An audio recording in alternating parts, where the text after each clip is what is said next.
بسم الله الرحمن الرحيم الحمد لله رب العالمين dadweynaha gobolka Sool ilaa intii aan soo galay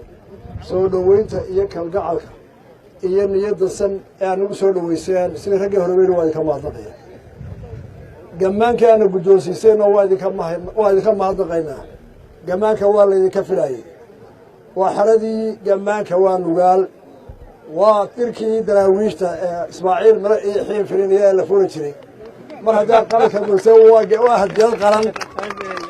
waa doodimir iyo xiin tirkiisii anagu waa hadiyad qaran qof ma aha waxa madaxweynaha la siiyo qaranka leh marka waa hadiyad qaran oo qaranku leeyahay oo taariikhda geli doonta inta waxaan ugu gudbayaa socdaalka aniga iyo waqtiga maanta waxaan u soconaa hadii Ilaahay yiraahdo waa nabad iyo midnimo waxaynu maanta u baahanahay nabad haddii aynu ogna hareeraheena iyo dalalka jaarka iyo caalamka waxa ka dhacaya waxa loo baahan yahay inay qola waliba iyo dad walba jaariba halkooda nabad ku qaataan waxaynu Ilaahay uga rajaynaynaa oo ummadii soo ducaynaysay annaguna aan ku ducaynaynaa in Ilaahay gobolka Sool siiyo nabad waarta oo taama iyo barwaaqo iyo horumar gobolka Sool taariikhda Soomaalida oo dhan ayuu xagga hore kaga yaalaa dhibaatooyinka maanta haysta abaaraha raagay colaadaha jiitabay Ilaahay wuu ku baryaynaa inuu ka qaado oo gobolka Sool Somaliland iyo Soomaaliya oo dhan iyo geeska uu ka noqdo gobolada hormoodka si aan dhaqanka u lahaan jirtay taana magan baleeyay qodobka labaad waxaan u gudbayaa maanta waxyaalaha ka jira hareeraha waxaynu u baahanahay inaynu meel walba nabad ka raadino walaaladeen Soomaaliya dhammaantood waxaynu u rajaynaynaa khayr waxaanu u taagaynaa gacan nabadgeliyo oo nabad inaan ku wada noolaano Somaliland colaad cidna uma wado bariyo hore dagaalo dhacay dhinac walba ahaadeen waa in laga gudbaa oo loo gudbaa horumar iyo iskaashi iyo walaaltinimo iyo is-aamin Soomaaliya waxaynu jaar ka nahay haddaynu Somaliland waa Puntland iyo Somaliland aruguma maqal colaada dhexmaray dhinacnaba kuwa imika jooga waa wax lagu dhamayn karo saacada gudahood geed hoostii oo gaalna u soo gurman karin cidina isku afbaafay walaalayaal isku diiri mayno oo rag maalin walba iskaga leyn mayno waxaan sagaarka bilsan oo ah waa xadkii Ingiriiska iyo waa xadkii reeraha waa su'aal la dhamayn karo wax kale oo la isku diri karaa ma jiro reerna cid qasbi mayso daraatarag baa go'aan saaray oo yiri waxa loo soo wadaa in la cabriyo reer Sool war Ilaahay mooyee aad reer Sool ma cabrin karo taariikhday ku qoran tahay Ingiriis bay isticmaaliyeen Talyaani bay isticmaaliyeen Soomaaliya dhan bay quusgooyeen marka nin kale waa la caburinayaa meel buu ka dhacaya Sool waxa loo leeyahay walaal maxay yeelaa walaal maxay seen hore ugu maraa seebaynu Soomaalida gubanaysa ugu gurmanaa Puntland waa walaalahe waa dad goba hore shicibku isu gaareen ma jiro arrinta ku saabsan ciidamada xuduud waa wax maalmo lagu dhamayn karo inaga oo Soomaali ah Puntland Somaliland Sool odayaashana dhamayn kara haddaan aqliga inaga xumay anigu waxa saanawad oo Puntland nabad baan sidaa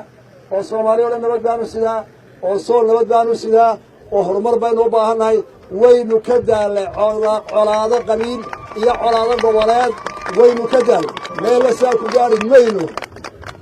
Sool fariintaan u sidaa waxa weeye walaalayaal waxaynu u baahanahay inaynu colaadaha iyo qoriga dhigno cimilada nal dagaalamaysa abaaraha waa aragtay soo noqonaya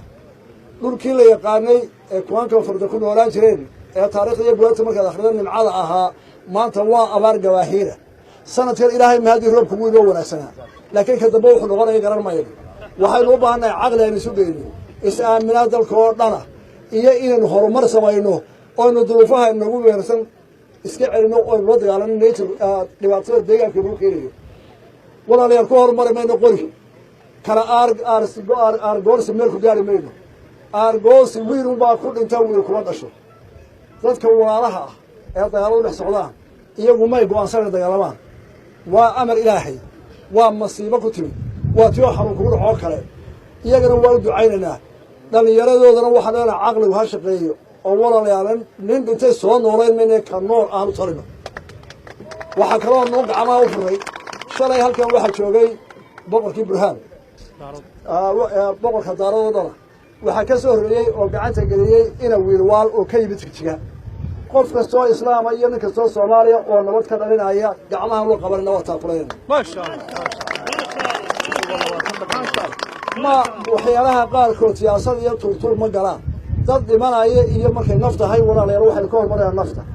muranka gobollada iyo degmooyin iyo xuduudiyo waan dhamayna xataa gudaheenna degme heblaayo barkad ka qodi maysid waan ka qodayaa waa deegaankaygii war ilaahay baan watiya haddii degna meelaan ku heshiin karin maxaan ragga isaga leedahay waa masiibo caqliga naga dhacday meelay joogto Soomaali maanta waa masiibo caqliga naga dhacday xabadu la cararo anigu waxaan ka mid ahay raggii ugu horreeyay xabadaha iyo jabhadaha ay waraahigay waxaan leeyahay socday oo socdoo nabad iyo walaal wax dhaama waayay nabadaasaan loo wadaa ilaahay waxaan uga baryaa nabad taama ilaahay soo waxaan uga baryaa barwaaqo abaaraha ilaahay inuu naga jabiyo dadka beerkooda inuu buucad isu mariyo